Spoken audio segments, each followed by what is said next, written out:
Amigas, amigos, 8:50 de la mañana. Estamos en nuestros últimos minutos, pero queremos conversar de inmediato con David Smolansky.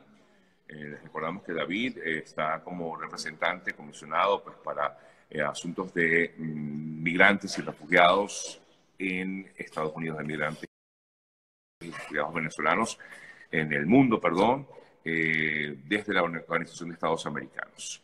Bueno, David, gracias por permitirme conversar contigo. Son muchos temas que queremos hablar. Vamos a ver cómo tratamos de resumir estos minutos.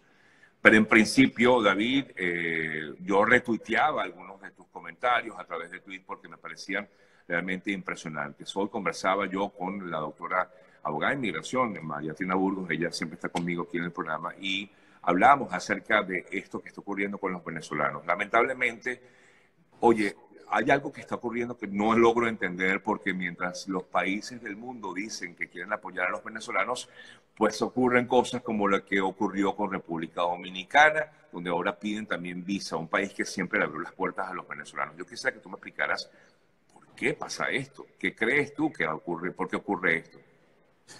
Bueno, Sergio, muy buenos días. Muchísimas gracias por la invitación y saludo a tu audiencia. Yo me pronuncié inmediatamente que se conoció la decisión del gobierno de República Dominicana de pedir la visa de turista a los venezolanos, algo que además va a entrar en vigencia inmediatamente, el 16 de diciembre, o sea, es decir, a partir del lunes de la semana que viene.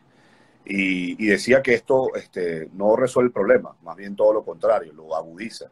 Las restricciones migratorias no es garantía a que la gente pues se las ingenie para poder seguir llegando a los países que la están implementando, aún Dominicana siendo una isla.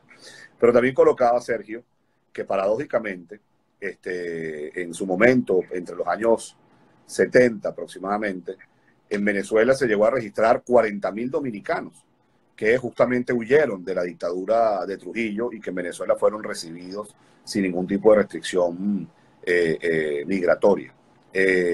Yo creo que esto es algo que tiene que servir para la reflexión al gobierno dominicano. Si bien es cierto que actualmente en esa isla hay aproximadamente 30.000 migrantes y refugiados venezolanos, no es menos cierto de que hay muchos otros desplazados que están tratando de llegar a la República Dominicana, como están tratando de llegar a cualquier otro país de la región, porque huyen de una dictadura. La región debe entender que los venezolanos no es que somos migrantes voluntarios o económicos, somos desplazados por la violencia, por la violación de derechos humanos, por la crisis humanitaria, y en contra de nuestra voluntad tenemos que ir a otro país a reinventarnos. Así que yo creo que esta restricción migratoria que ha colocado el gobierno dominicano realmente pues no la apoyamos. Obviamente es la oficina que preside la OEA para la crisis migrante y refugiado venezolano. Consideramos que no resuelve el problema y además de eso pues se contradice con la situación interna que vivimos en Venezuela porque es un conflicto que ha generado la dictadura de Maduro. ¿Por qué cree usted que toma esta decisión el gobierno de República Dominicana? ¿Será realmente porque considera que es un riesgo tener a venezolanos en ese país, tomando en cuenta? Te lo pregunto porque, a ver, hemos visto como más bien la comunidad venezolana ha contribuido con el crecimiento económico de ese país.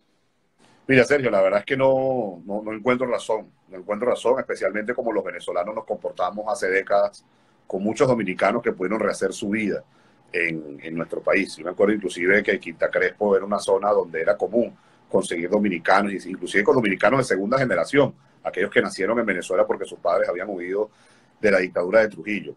Yo lo único que puedo pensar acá, Sergio, en mi experiencia visitando la región, hace unos meses viví lo mismo cuando fui a Curazao y Aruba, que estas islas que dependen del turismo, pues pareciera que le da algún tipo de temor recibir a desplazados venezolanos porque eso pudiese afectar su industria. Y más bien todo lo contrario, están siendo miopes en que los venezolanos que están llegando allí, a pesar de que lleguen en condiciones vulnerables, representan una gran oportunidad para en este caso República Dominicana u otras islas del Caribe que viven del turismo, para que se inserten a los mercados laborales, especialmente en el servicio turístico.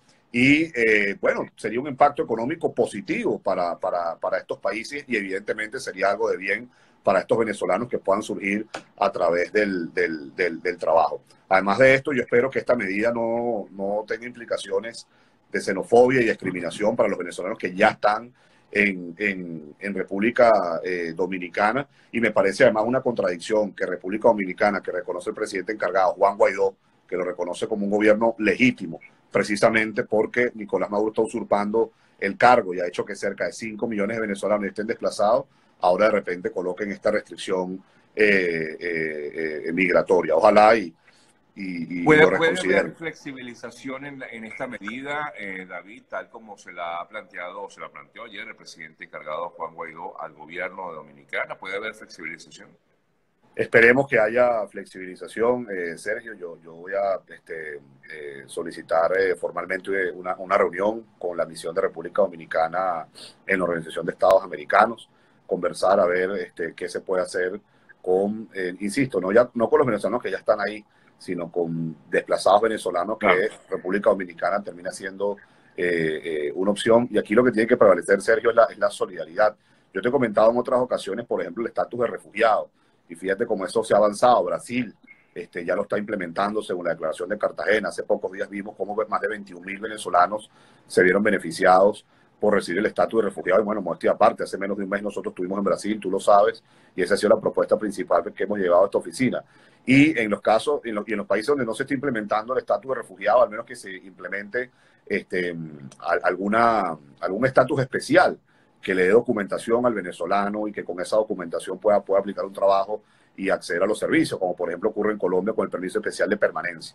Entonces, yo creo que esto no es una buena decisión por parte de República Dominicana. No es el primer país que está implementando visa. Bien sabemos que este año también, lamentablemente, Chile, Ecuador y Perú lo están implementando. Todavía hay países en Centroamérica como Guatemala, El Salvador, que también están implementando visa. Curazao, Aruba y Bonaire, en teoría, estarían implementando visa a partir del segundo trimestre del año 2020, y es importante que lo entiendan, y perdona que insista con esto.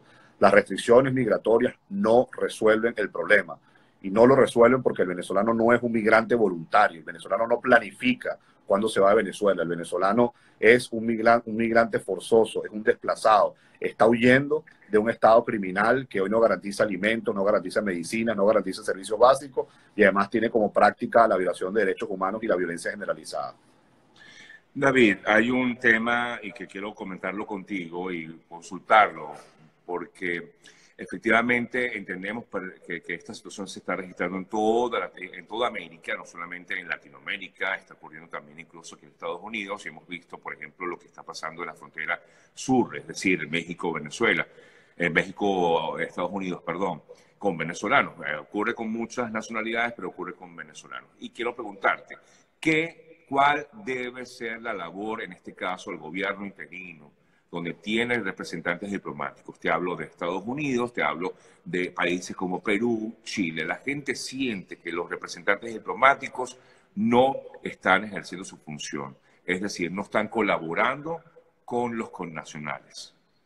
Bueno, ahí es clave, mi sugerencia ha sido tener una oficina, asignar a una persona que normalmente debería ser el ministro consejero, o si se empiezan a designar cónsules para que atiendan esta situación. Yo estoy consciente de las limitaciones que tiene las misiones diplomáticas del presidente Guaidó. Más bien han hecho un esfuerzo enorme los embajadores por llevar la voz del gobierno interino y consolidar esos apoyos que son fundamentales para seguir presionando al régimen hasta que podamos recobrar la democracia y la libertad. Pero es importante que se entienda que aparte de los esfuerzos diplomáticos que hay que hacer, bueno, también hay gente en cada uno de esos países y hay que prestarle atención. Pues yo he tratado de coordinar con varios de esos embajadores. Recientemente estuve en Costa Rica, tuvimos una mesa de trabajo con los migrantes y refugiados venezolanos, tuvimos una extraordinaria agenda allí, donde en algunos encuentros, como las mesas de trabajo, participó la embajadora María Faríe. Y sí, Sergio, o sea, somos casi 5 millones de desplazados. La cantidad de venezolanos desplazados hoy supera el total de la población de países como Panamá y Uruguay. Somos un país entero que está regado por todas partes del mundo, especialmente en América Latina y el Caribe. Y hay que prestarle atención, porque no solamente es la cantidad de venezolanos que hoy estamos desplazados, sino las condiciones que están llegando. Y bueno, como siempre he dicho, y esto sobre todo no es a la audiencia venezolana, que lo tenemos claro, sino a la comunidad internacional, la única solución para que los venezolanos se dejen de ir del país es que caiga la dictadura, es que haya democracia, es que haya libertad. Porque si no, en un año, si me vuelves a entrevistar y no ha habido el cese de la usurpación, de 5 millones de desplazados venezolanos, posiblemente vamos a estar hablando de 7 millones de desplazados venezolanos, y eso es algo que no podemos permitir. Hay que frenar en seco la separación familiar, y para frenarlo necesitamos recuperar nuestra democracia y nuestra libertad. Sí, de hecho muchos esperaban que esto ocurriera antes de este diciembre. Muchos esperaban reencontrarse en este diciembre con sus familiares, bien sea en Venezuela o en otra parte del mundo, pero básicamente querían regresar a Venezuela, pero no se hizo realidad, David.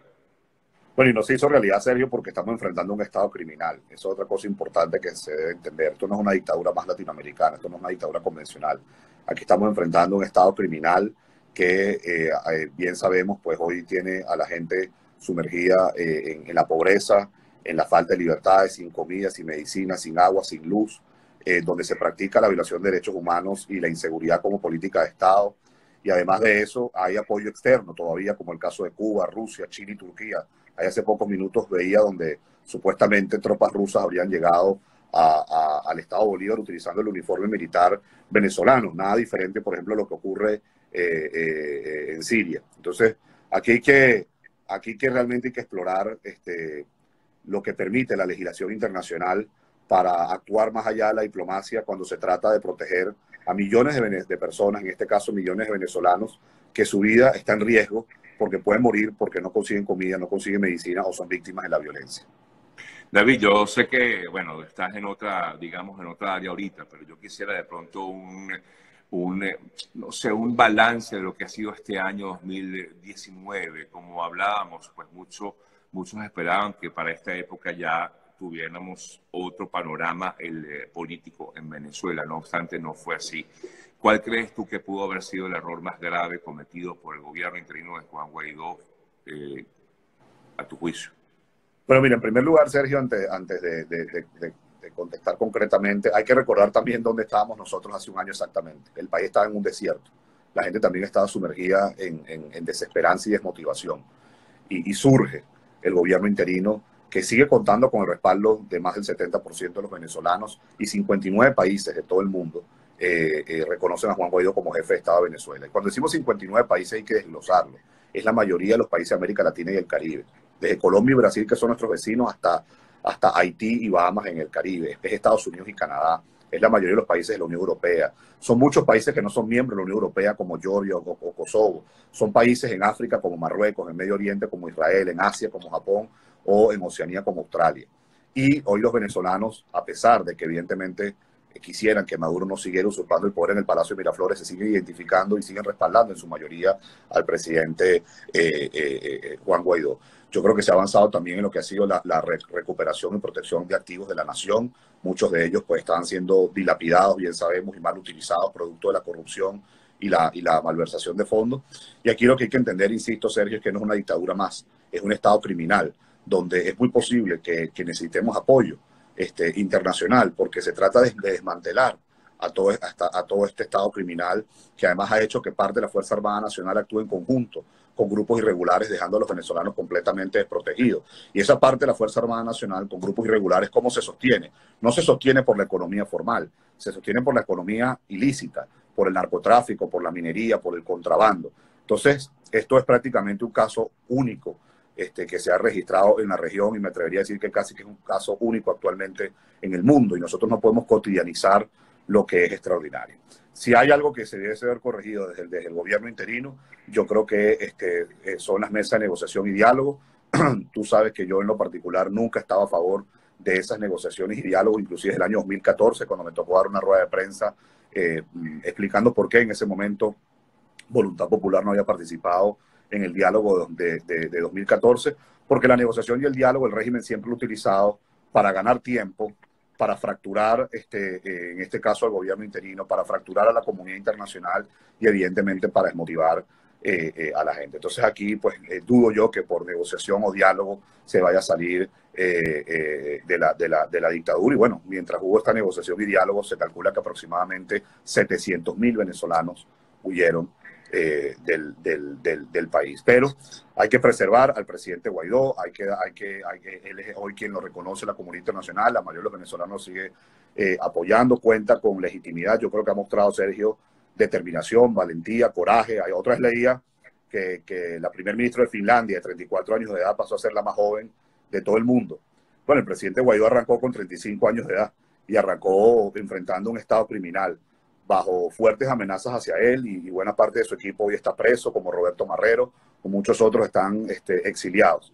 Entonces, insisto, la legislación internacional, y perdóname que me extienda, permite vías para proteger una población que está en riesgo de morir cuando hay violación de derechos humanos, cuando hay violencia generalizada y cuando hay crisis humanitaria. Y eso es lo que está ocurriendo en Venezuela. Así que artículos del TIAR o la responsabilidad para proteger de Naciones Unidas deberían ser los temas, en mi opinión, más importantes a discutir para quizás implementar en el año 2020. Ojalá. Un fuerte abrazo y de verdad gracias, muchas gracias como siempre, David. Gracias por la invitación y saludos a tu audiencia. Vale. Amigas, amigos, una pausa breve y ya en breve seguimos con el cierre del programa. Gracias.